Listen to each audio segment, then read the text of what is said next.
Bonjour, vous êtes tous les deux d'incroyables professeurs et d'incroyables chercheurs. Il y a une question que tout le monde se pose, c'est pourquoi est-ce qu'il faut donner aujourd'hui pour la recherche sur les maladies cardiaques? Vous pouvez me dire?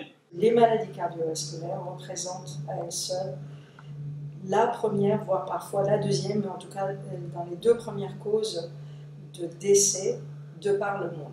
Et on manque d'argent? Absolument. Il y a des possibilités, des financements, que ce soit national ou international, pour pouvoir faire quelques essais ou quelques études, mais elles sont très largement insuffisantes.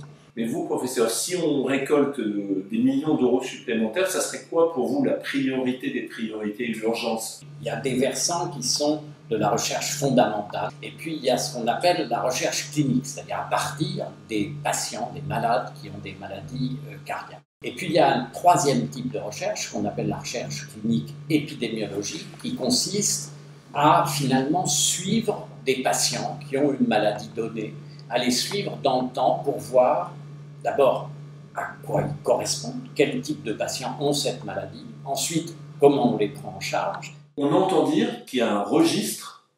Qu'est-ce que c'est ce registre dont le financement est indispensable aujourd'hui pour pouvoir avancer dans la recherche cardio? C'est quoi cette histoire? On fait tous les 5 ans, depuis 1995, une photographie où on inclut tous les patients qui sont hospitalisés pour un infarctus du myocarde en France métropolitaine.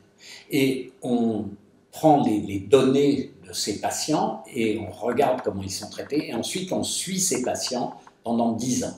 Et ça nous permet, et on répète ça donc tous les 5 ans, donc ça nous permet à la fois de nous rendre compte des changements qui se sont opérés pendant cette période, quelle est la différence de profil. Par exemple, il y a beaucoup plus de femmes jeunes qui sont atteintes d'infarctus du myocarde en 2015 qu'il n'y en avait en 1995, il y a presque 3 fois plus. Et si on ne met pas à jour ce registre, on comprend qu'on va perdre l'utilité, on va perdre le fil en quelque sorte. Il faut combien, et c'est vraiment urgent? Si on perd ça, on perd le fil. Je crois qu'il n'y a pas de meilleure expression que ça.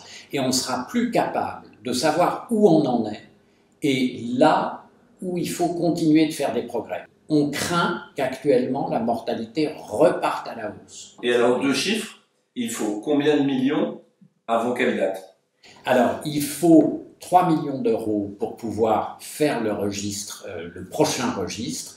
Et il nous les faut le plus rapidement possible. Ça sert aux autorités qui s'intéressent aux médicaments, qu'est-ce qu'il faut mettre. Ça intéresse aussi toutes celles, les ministères qui veulent savoir comment il faut, qu'est-ce qu'il faut faire au niveau du SAMU, au niveau de la prise en charge. Donc derrière le registre, il y a de la recherche très concrète qui va permettre de donner des réponses. Mais une question très précise.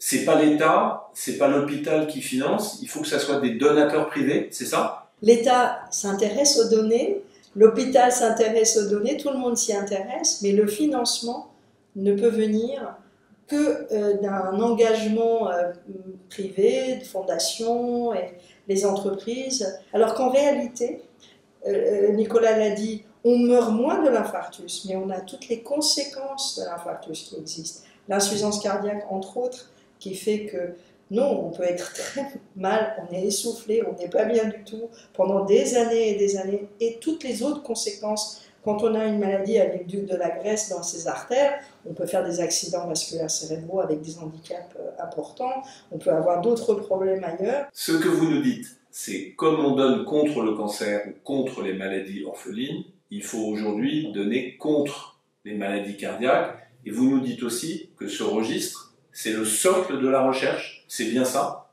Il faut donner pour les maladies cardiovasculaires certainement autant que ce qu'on donne pour le cancer, c'est aussi fréquent, c'est aussi mortel à plus ou moins brève échéance, et ça n'est pas, comme l'a dit Tabassum, ça n'est pas plus confortable. Et vous nous dites aussi une chose qui est surprenante, c'est que finalement ces maladies cardiaques, c'est pas des maladies de vieux, ou c'est pas des maladies dont on se remet facilement, c'est-à-dire qu'il y a derrière, il peut y avoir de la souffrance, il peut y avoir de la pénibilité, et ça c'est des choses qu'on n'a pas entendu souvent. Mais vous nous dites ça. Ne serait-ce que de voir arriver de plus en plus de femmes jeunes, avant 50 ans.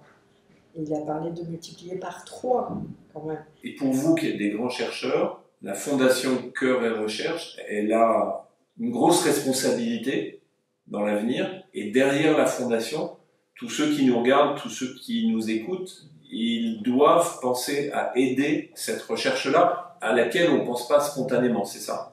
Très concrètement, s'il n'y avait pas la Fondation, je suis certain que ce registre s'éteindrait avec toutes les conséquences que ça pourrait avoir pour la population. Ce que vous nous dites, tous les deux, qui êtes des grands chercheurs, c'est l'État ne peut pas tout faire, les labos ont d'autres préoccupations, et donc il faut compter sur la solidarité de tous les Français pour quelque part franchir ces étapes qui vont nous mener vers une nouvelle réduction de la mortalité avec les maladies cardiaques, c'est ça? Oui, c'est tout à fait ça. Je crois que vous avez parfaitement résumé les choses. Bon, ben écoutez, le message est clair. En tout cas, la Fondation Cœur et Recherche sera à vos côtés. Il faut sauver ce registre pour préparer les avancées de la recherche dans les années qui viennent. Merci beaucoup à tous les deux. Merci. Et puis, un message aussi de remerciement pour tout ce que vous faites. Merci beaucoup.